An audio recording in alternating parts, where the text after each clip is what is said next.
I'm Eve Muirhead. I was skip of Team GB at 4 Winter Olympic Games, but most recently winning gold in Beijing 2022.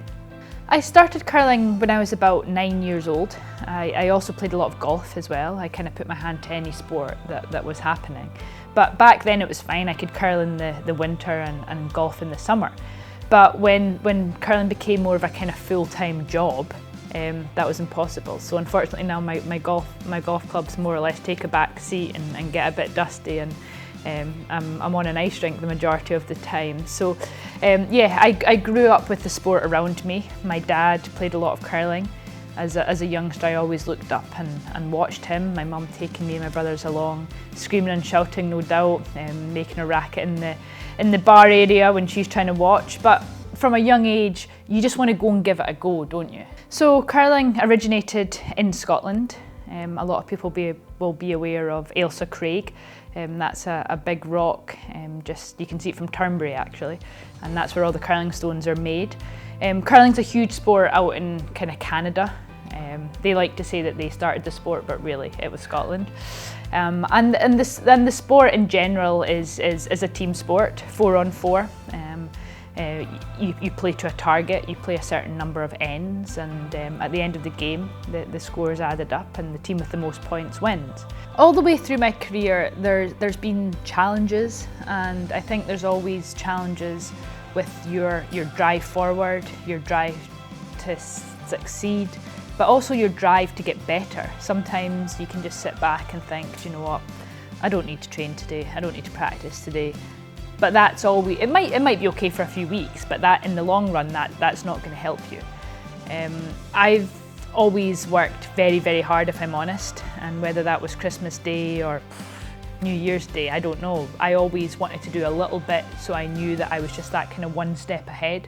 I had a very successful 2022, I must admit. I finished being the European champion. We then went on and won the Olympic Games, and I then came home and became the world mixed doubles champion. So yeah, I couldn't have really finished my career in a more of a higher level, being European, world and Olympic champion. And yeah, it's always been a dream of mine to be a world champion. In the curling world, winning the Worlds, I would say, is almost as high as winning the Olympic Games.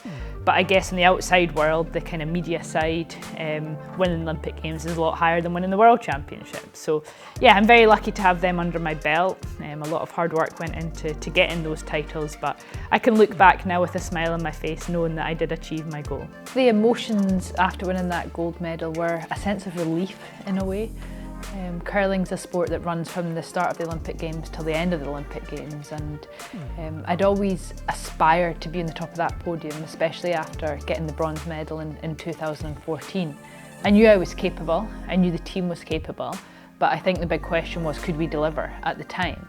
So when we won that gold medal, it was like a big weight off your shoulders, like you know you've done it, you finally achieved that goal that you've always dreamt of. So through our sports doctor and our sport, we're looked after very, very well when it comes to the kind of nutrition side of it. And it was recommended to me that I took a vitamin D supplement, and they recommended Vitamin Pro D3.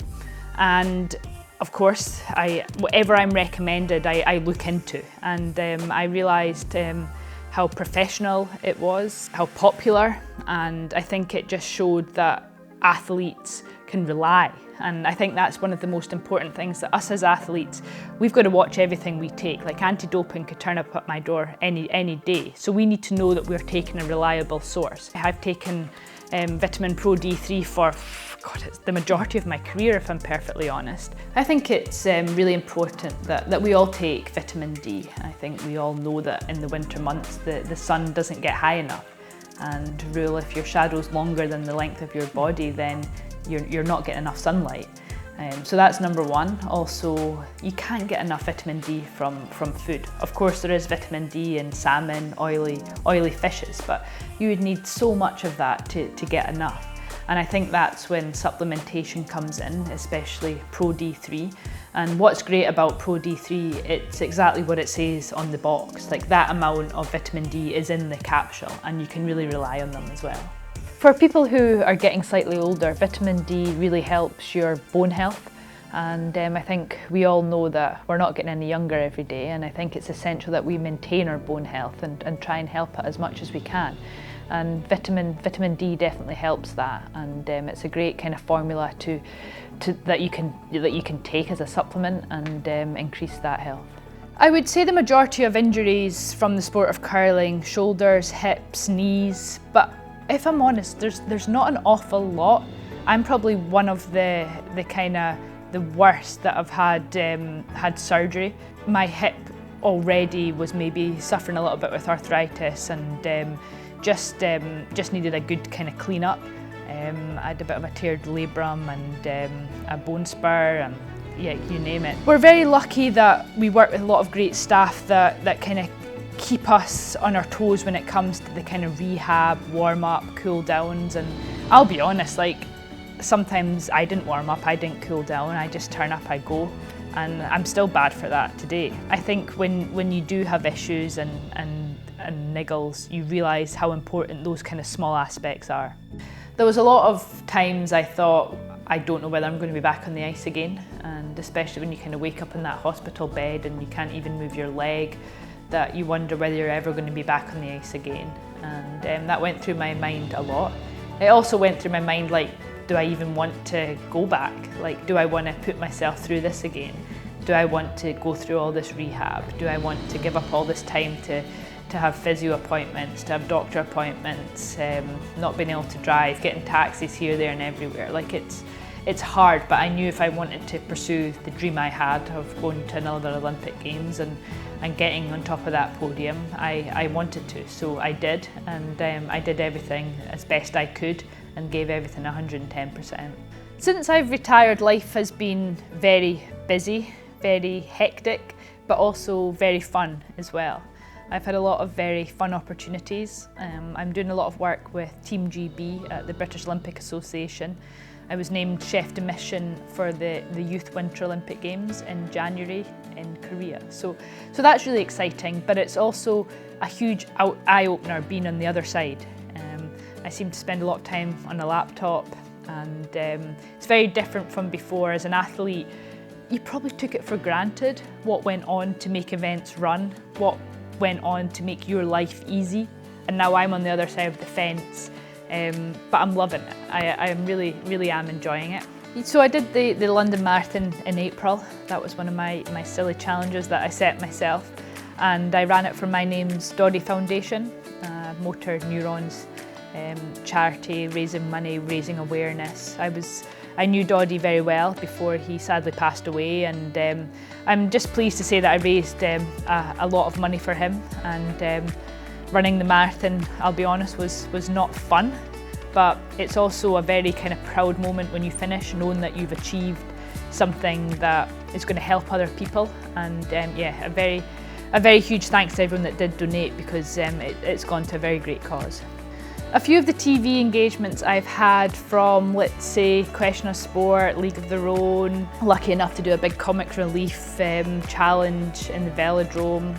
That was very scary, I must admit. Played a lot of very nice golf tournaments.